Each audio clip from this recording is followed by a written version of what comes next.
Lumapit tayo sa Panginoon, siya'y awitan at ating purihin.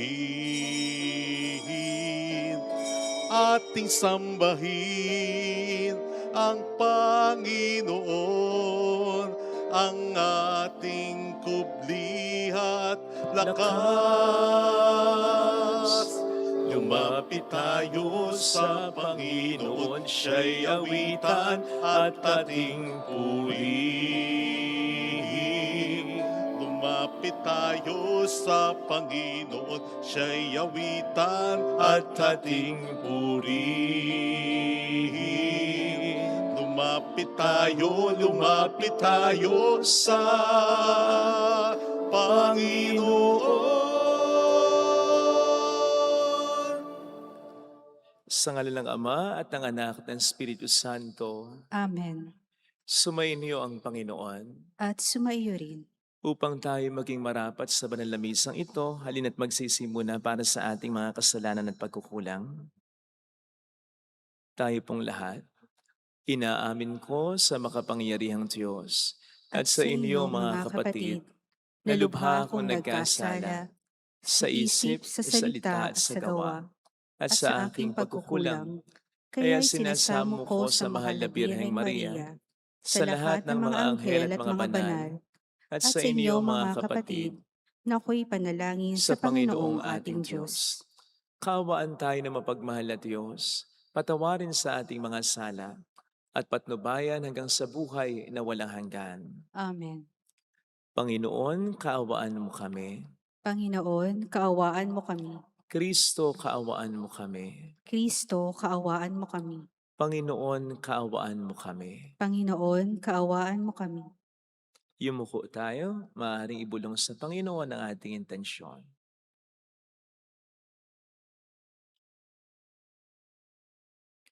Manalangin tayo. Ama naming makapangyarihan, pinangangatawanan mong manahan sa mga may loobing tapat at maasahan. Sa kagandahang loob mo, kami naway makapamuhay bilang mga mapalad na maging iyong tahanan. Sa pamamagitan ni Jesucristo, kasama ng Espiritu Santo magpa sa walang hanggan. Amen. Ang salita ng Diyos mula sa sulat ni Apostol Santiago. Mula kay Santiago, alipin ng Diyos at ng Panginoong Hesukristo, ipinaaabot ko ang aking pagbati sa mga hinirang ng Diyos, mga hinirang sa nasa iba't ibang bansa. Mga kapatid, magalak kayo kapag kayo'y dumaranas ng iba't ibang pagsubok, sapagkat alam ninyo na lalong magiging matatag ang inyong pananampalataya matapos ninyong pagtagumpayan ang mga pagsubok na iyan. At dapat kayong magpakatatag hanggang wakas upang kayo'y maging ganap at walang pagkukulang.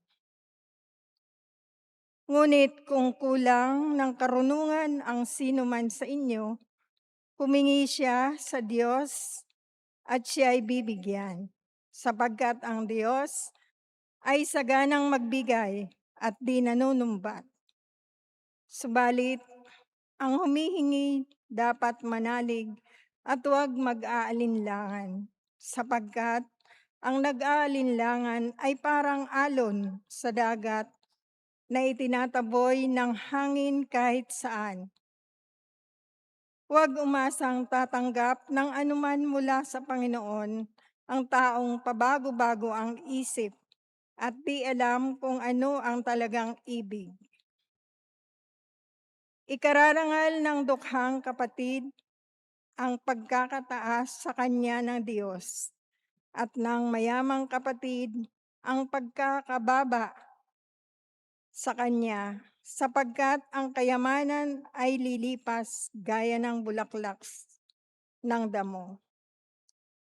Ang damoy natutuyo sa matinding sikat ng araw, nalalagas ang kanyang mga bulaklak at kumukupas ang kanyang ganda.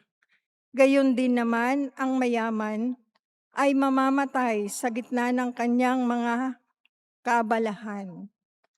Ang salita ng Diyos. Salamat sa Diyos. Poon ako'y kahabagan upang mabuhay kailanman. Poon ako'y kabahabagan upang mabuhay kailanman. Ang sariling dati-rati namumuhay ng baluktot. Nang ako ay parusahan, salita mo ang sinunod. Poon ako'y kahabagan upang mabuhay kailanman. Kay buti mo, Panginoon, kay ganda ng iyong loob. Sa akin ay ituro mo ang bigay mong mga utos. Poon ako'y kahabagan upang mabuhay kailanman. Sa akin ay nakabuti ang parusang iyong dulot, pagkat aking naunawaang mahalaga ang iyong utos. Poon ako'y kahabagan upang mabuhay kailanman. Higit pa sa ginto't pilak nitong buong sanlibutan, ang mabuting idudulot na bigay mong kautusan. Poon ako'y kahabagan upang mabuhay kailanman. Nababatid ko, O Poon, matuwid ang iyong batas. Kahit ako'y pagdusahin, nananatili kang tapat. Poon ako'y kahabagan upang mabuhay kailanman. Aliwin mo sana ako niyong pag-ibig mong lubos, katulad ng binitawang pangako ng iyong lingkod. Poon ako'y kahabagan upang mabuhay kailanman.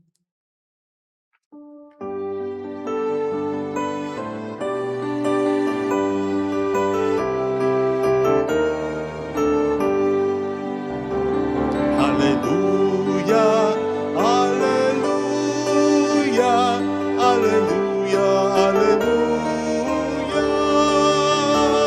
Hallelujah, hallelujah, hallelujah, hallelujah.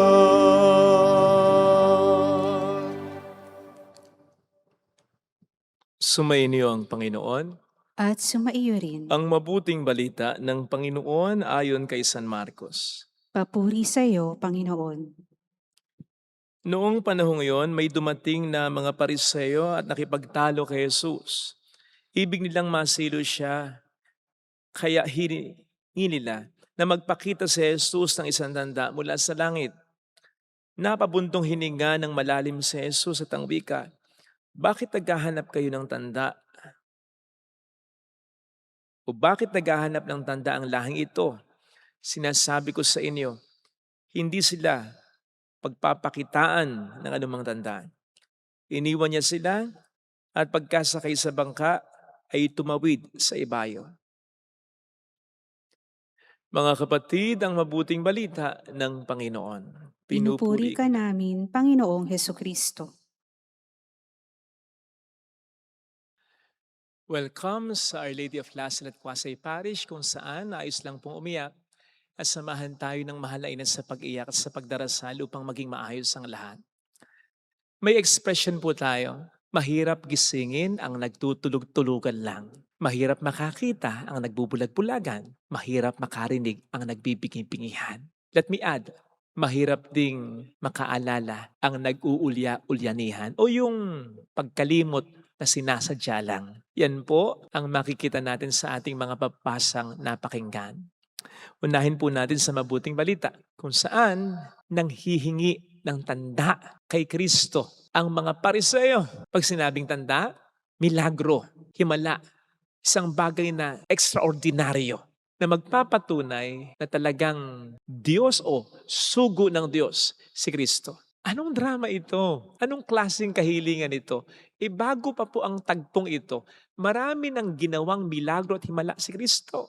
Nandiyan nakapagpakain na siya ng 4,000 mga tao gamit ang ilang tinapay at isda lang. Nandiyan nakapagpagaling na siya ng lalaking pipi at bingi. Nandiyan nakapagpagaling na siya ng anak ng isang babaeng pagano. Napagaling na rin niya, nabuhay na rin niya ang anak ni Jairo. Napagaling na rin niya ang isang babaeng matagal lang dinurugo. Nakalakad na rin sa ibabaw ng tubig si Kristo. Nakapagpakain din ng 5,000. At marami pang mga ibang himala at milagro. Ano't kahit isa sa mga ito, hindi nila natandaan? Come on, ano ba yan? Intentional amnesia ang tawag dyan at mahirap remedyohan yan. Sabi nga natin, ang gamot sa mga nakakalimot ay paalala. Paano mong paalalahanan? Anong paalala ang sasapat sa taong sinasadya ang kanyang pagiging makalimutin? Kaya nga ang Panginoon sa Ebanghelyo ay napabugtong hininga na lang kasabay ng pagkasabi niyang walang tanda na ibibigay sa mga taong ito. Mga kapatid, wag sana tayong tumulad sa mga Pariseo, ha?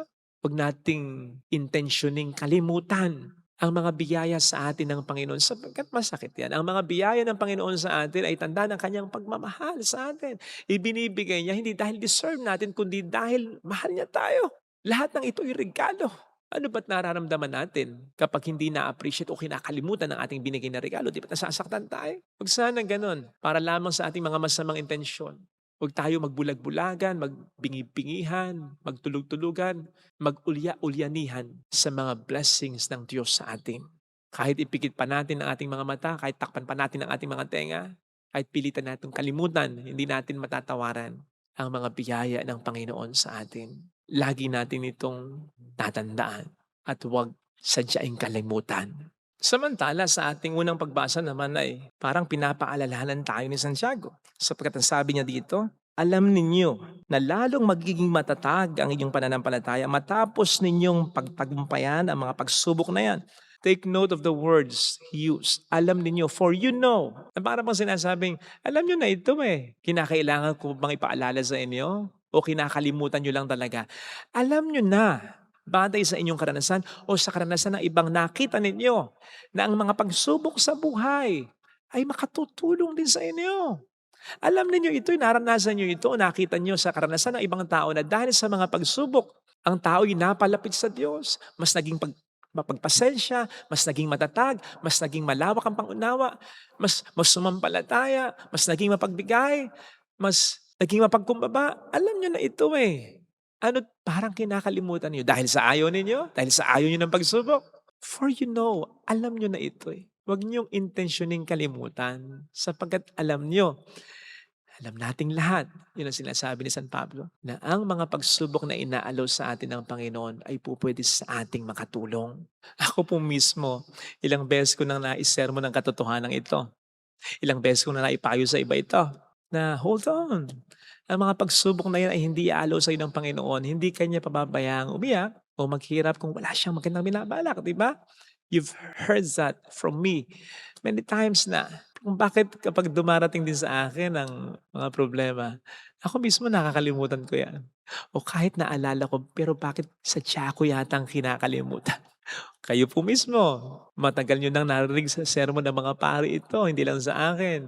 At siguradong ito rin mismo ay naipayo niya rin sa ibang mga may pinagdaranan sa buhay. Na ang kanilang mga pagsubok na inaalaw ng Panginoon ay pupwedeng makapagdulot sa kanila ng mga mabuting bagay. Pero di ba? Nakakalimutan nyo rin yung alam ninyo o intentional nyo lang kinakalimutan din ito? Dahil ba ayaw natin ang katotohanan ito? Umaasa pa ba tayo na babaguhin ng Panginoon ang katotohanan ito? No. Kaya nga sabi niya, kung nais nating sumunod sa Kanya, magbuhat tayo ng krus Kasama talaga ang sakripisyo Manabat, tanggapin na lang po natin ito, alalahanan natin ito lagi. Para pag dumarating yung mga problema, hindi tayo pangibabawan ng takot, ng lungkot. Hindi tayo unahan ng takot at lungkot. Unahan tayo ng kumpiyansa, ng confidence na yung katotohanan na ang mga pagsubok ay pwedeng makapagdulot ng magandang mga bagay at characteristics sa atin. Maging sa mga tao sa paligid natin in ways we do not expect. Nang sa gayon ay hindi tayo panghinaan ng kalooban. Nang sa gayon ay mas maging malakas ang loob nating lumaban. Of course, hindi ko po sinasabi na maghangad tayo na makaranas ng problema. Hindi po normal yun. Ang sinasabi ko ay sa oras na makaranas tayo ng mga problema ay itaas agad natin ang ating kumpiyansa. Again, na hindi ito ipapahintulot ng Panginoon na ating maranasan kung wala siyang magandang gagawa sa pamamagitan nito para sa ating pagkatao at para sa mga tao sa ating buhay. Umasa agad tayo na may magandang mangyayari. At ito isang act ng pananampalataya na hindi mauwi sa wala. Dahil hindi pababayaan ng Panginoon na mabigo ang pananampalataya at ang pag-asa ng mga taong sumasampalataya, umaasa sa Kanya sa gitna ng mga problema. Ito sana ang hiling nating biyaya sa ating banal na misa. Ilagay natin ang ating kanang kamay sa tapat ng ating puso.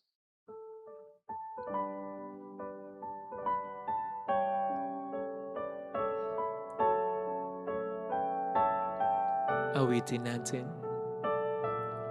Alam kong may magagawa ang Diyos.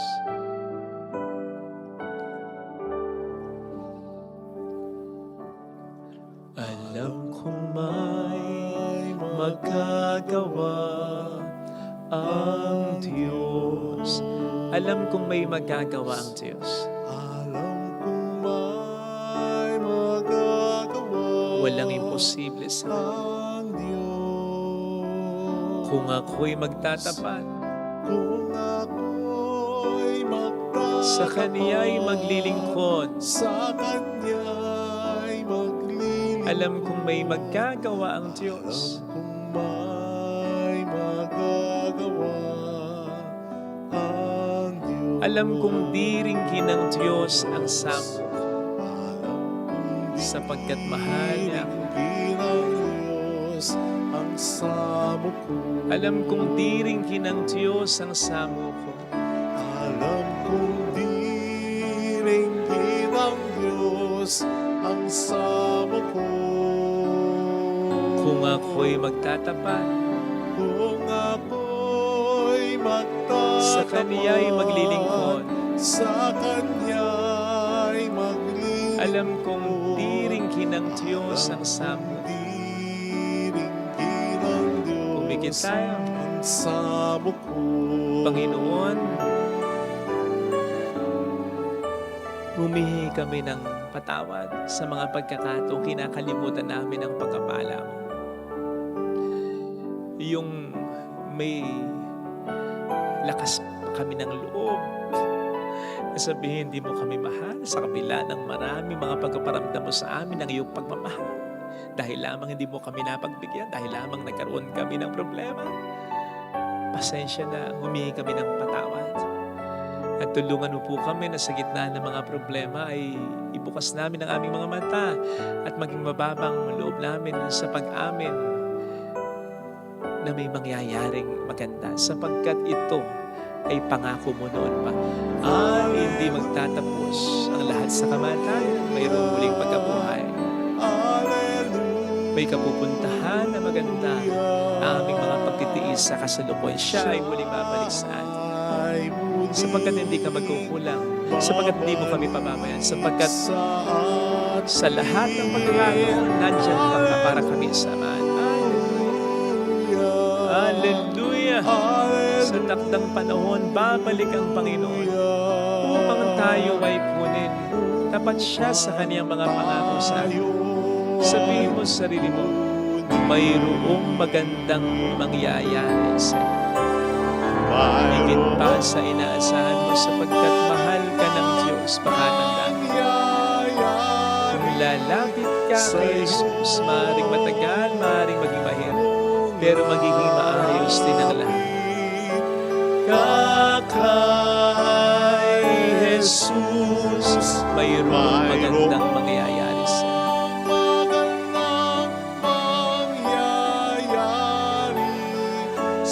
Kung lalapit kay Jesus, Kung lalapit kay alam mo na ito. Alam ko na ito. Hindi natin kinakalimutan. Ito. Papuri sa Ama at sa Anak sa Espiritu Santo. Kapara ng sa una-una, ngayon na magpakailanman, magpasawala hanggan. Amen. Pag-aalay.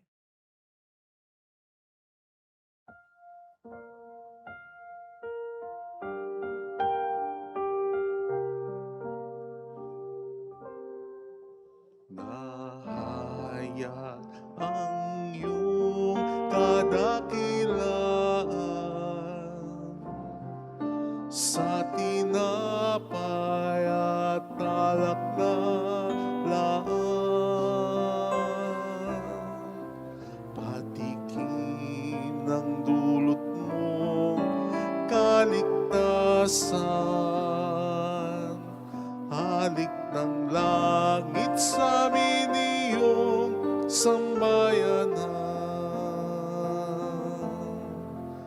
Ang iyong katawan ay inihain upang kami ay makapiling.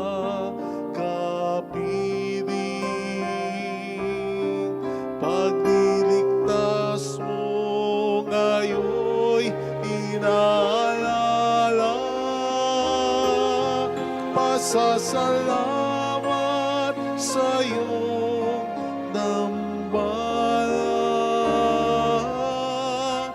Nahayag ang iyong kadakilaan sa tinapay at alak na laan. Patikim ng dulot mo kaligtasan. Halik ng langit sa amin iyong sambayanan. Manalangin tayo, pang ating handog ay maging kalugod-lugod sa Diyos Amang makapangyarihan. Tanggapin nawa ng Panginoon itong paghahain sa iyong mga kamay, sa kapurihan niya at karangalan, sa ating kapakinabangan at sa buong sambayanan niyang banal. Ama naming lumikha, kami naway dalisayin at panibaguhin ang aming gaganaping paghahain. Kami naway itaguyod ng gagawin namin ito sa pagnais naming sundin ang loob mo. Sa pamamagitan ni Jesucristo, asama ng Espiritu Santo magpas sa walang hanggan. Amen. Sumainyo ang Panginoon, At sumaiyo rin. itaas sa Diyos ang inyong puso at diwa. Itinaas na namin sa Panginoon. Pasalamatan ng Panginoong ating Diyos. Marapat na siya ay pasalamatan. Ama naming makapangyarihan, tunay ngang marapat na ikaw ay aming pasalamatan. Pinagbibigyan mo ito'y aming maihayag kahit na ito'y walang anumang maidaragdag sa kadakilaan sa iyo ay likas. Sapagat sa pagpupuri namin ang nakikinabang ay kami rin na iyong pinakikiharapan sa pamamagitan ng iyong anak na minamahal. Kaya kaisa ng mga anghel na nagsiawit ng papuri sa iyo nang walang humpay sa kalangitan, kami nagbubunyi sa iyong kadakilaan. Santo, Santo, Santo, Panginoong Diyos na mga hukbo, napupuno ang langit at lupa ng kadakilaan mo, o sana sa kaitaasan. Pinagpala ang naparirito sa ngalan ng Panginoon, o sana sa kaitaasan. Ama naming banal, ikaw ang bukhal ng tanang kabanalan, kaya't sa pamamagitan ng iyong Espiritu, gawin mong banal ang mga kaloob na ito, pang para sa amin ay maging katawan at dugo ng aming Panginoong Hesukristo. Bago niya pinagtiis ang kusang loob na maging handog, hinawakan niya ang tinapay, pinasalamatan kaniya, pinaghati-hati niya iyon, iniabot sa kaniyang mga alagad at sinabi, "Tanggapin ninyong lahat ito at kanin. Ito ang aking katawan na ihahandog para sa inyo."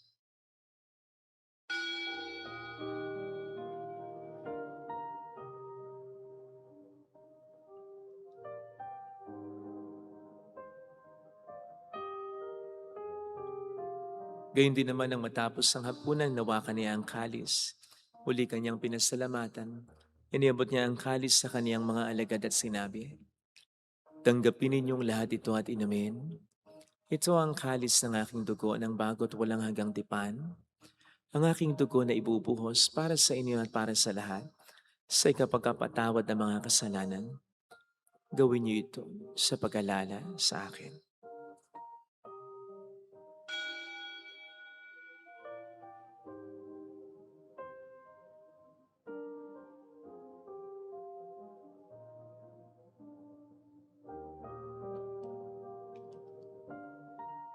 Ang misteryo ng ating pananampalataya. Si Kristo'y namatay, si Kristo'y nabuhay, si Kristo'y babalik sa wakas ng panahon. Ama, ginagawa namin ngayon ang pag-alaala sa pagkamatay at muling pagkabuhay ng iyong anak. Kaya inialay namin sa iyo ang tinapay ng buhay at ang kalis ng kaligtasan. Kami nagpapasalamat dahil kami iyong minarapat na tumayo sa harap mo para maglingkod sa iyo. Isinasamo namin kami na magsasalo sa katawan at dugo ni Kristo ay mabuklod sa pagkakaisa sa pamamagitan ng Espiritu Santo. Ama, lingapin mo ang iyong simbahang laganap sa buong daigdig. Puspusin mo kami sa pag-ibig. Kaisa ni Leon na aming Papa, ni Dennis na aming Obispo at ang Tanang Kaparian. Alalahanin mo mga kapatid naming nahimlay nang may pag-asang sila'y muling mabubuhay, lalo ng aming mga ipagdarasal. Dasal natin ang ating mga minamahal kakilalang yumao.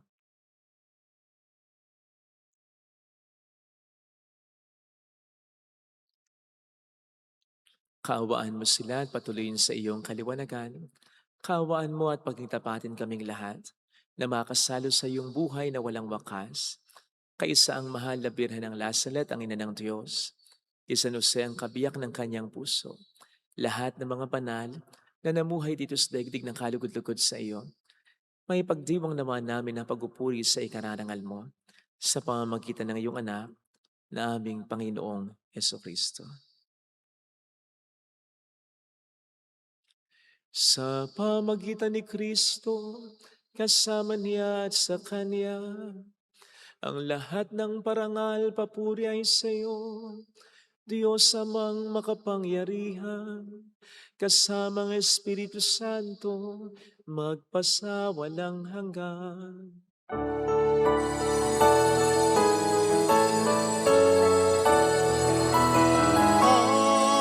Amen. Amen.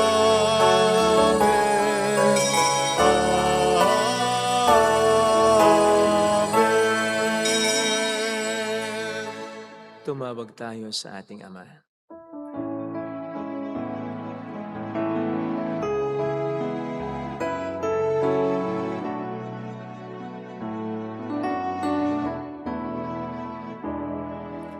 Ama namin, sumasalangit ka, sambahin ang ngalan mo,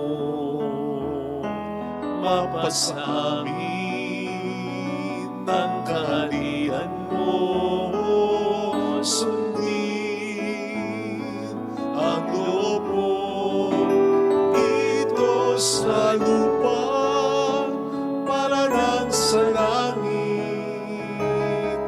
Bigyan mo kami ngayon ng aming kakanin sa araw, at patawarin mo kami sa aming mga sala, para ng pagpapatawad namin sa nagkakasala sa amin.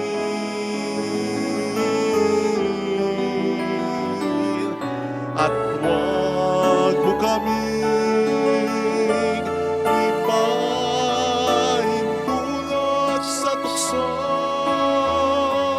at iadya mo kami sa lahat ng masama.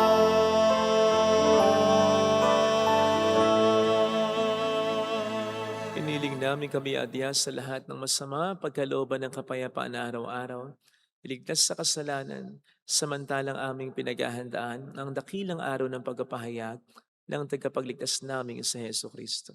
Sapagkat iyo ang kaharian, ang kapangyarihan at ang kapurihan, magpakailanman. Amen. Panginoong Jesucristo, sinabi mo noon, sinasabi mo rin sa amin ngayon, kapayapaan ang iniiwan ko sa inyo, aking kapayapaan ang binibigay ko.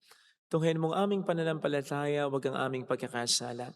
Pagkalooban mo kami ng kapayapaan at pagkakaisayon sa iyong kalooban, kasama ang Espiritu Santo magpasa walang hanggan. Amen. Ang kapayapaan ng Panginoon ay sumainyo daw ang lahat. At sumaiyo rin. Magbigayan tayo ng kapayapaan sa isa't isa. Peace be with you. Kapayapaan po. Kordero ng Diyos, Na nag-aalis ng mga kasalanan ng sanlibutan, maawa ka sa amin. Kordero ng Diyos na nag-aalis ng mga kasalanan ng sanlibutan, maawa ka sa amin. Kordero ng Diyos na nag-aalis ng mga kasalanan ng sanlibutan, ipagkaloob mo sa amin ang kapayapaan.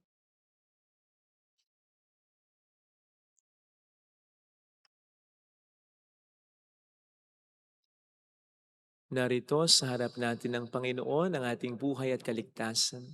Mapalad tayong inaanyayahan. Panginoon, hindi ako karapat-dapat na magpatuloy sa iyo, ngunit sa isang salita mo lamang ay gagaling na ako.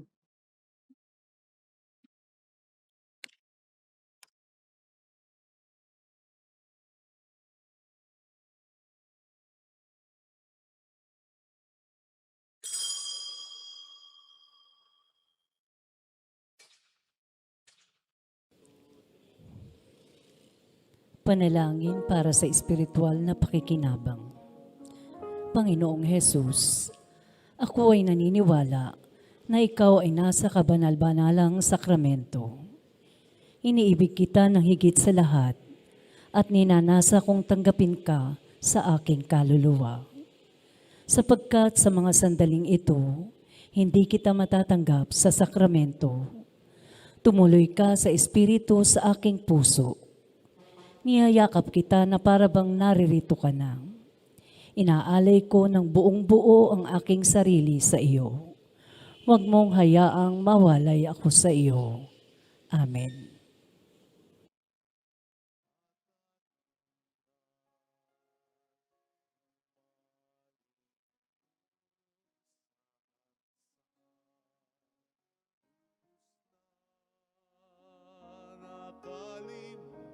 Nakalimutan pag-ibig mo ang kasagutan.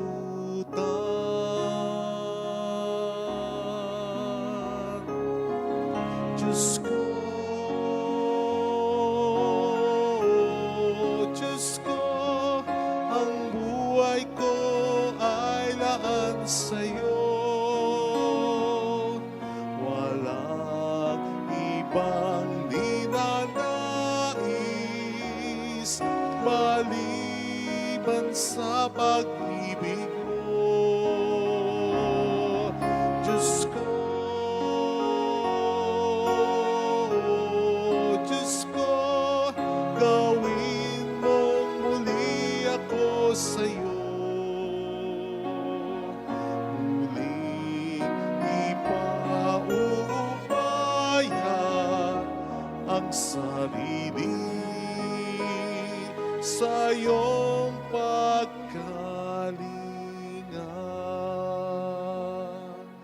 Muling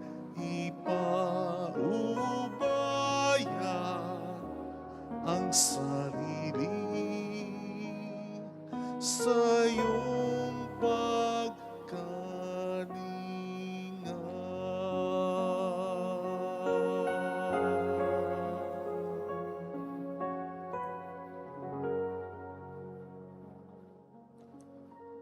Manalangin tayo.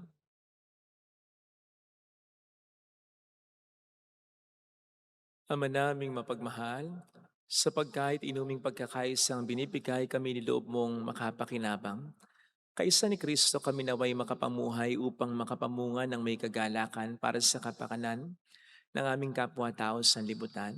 Sa pamamagitan niya, kasama ng Espiritu Santo, magpasa walang hanggan. Amen. Holy God, Holy Mighty One, Holy Immortal One. Have mercy on us and on the whole world. Holy God, Holy Mighty One, Holy Immortal One. Have mercy on us and on the whole world. Holy God, Holy Mighty One, Holy Immortal One. Have mercy on us and on the whole world. Jesus, King of Mercy, We trust in you. alalahanin, Alalahanin, O mahal na Birhen ng Lasalet, ina ng pag-asa, ikaw ang nagpaalala sa aming magbalik loob sa Ama. Ito ang nagpapatunay na ang kagandahang loob mo'y nananatiling busilak. Sa pag-aaruga mo sa amin, tungkulin mo'y tinupad. Sa paanan ni Kristo'y itinuring mo kaming mga tunay mong anak. Kaya ninais mong ni isa'y huwag mapahamak. Maging sa iyong walang tigil na pananalangin, pati luhay pumatak. Huwag naman mawala ng saysay ang iyong paghihirap. Hiling nawa namin sa iyo, o aming inang liyag, na matapos ang pakikibaka namin sa mundong ito at sa pananatili naming tapat kay Kristo, sa kapurihan mo'y makibahagi kaming ganap, upang kung nasaan ka ngayon ay maparoon din kaming lahat, at ang kaganapan ng kaluwalhatian ng Diyos Amay tuluyang matupad siya nawa. Mahal na Birhen ng Lasal at tagapagkasundo ng mga makasalanan. Ipanalangin mong walang patid kami mga dumudulog sa iyo. Marami pong salamat sa inyong pakikitsa sa mga tulong na binibigay ninyo. Nagiging dahilan para makatulong din po tayo sa iba. Salamat po. Sumainyo ang Panginoon. At sumayo rin. Magpalain kayo kasama ng ating pamilya ng mapagmahal na Diyos, ng Ama at ng Anak, ng Espiritu Santo. Amen. Umayo tayo sa kapayapaan ni Kristo. Salamat sa Diyos.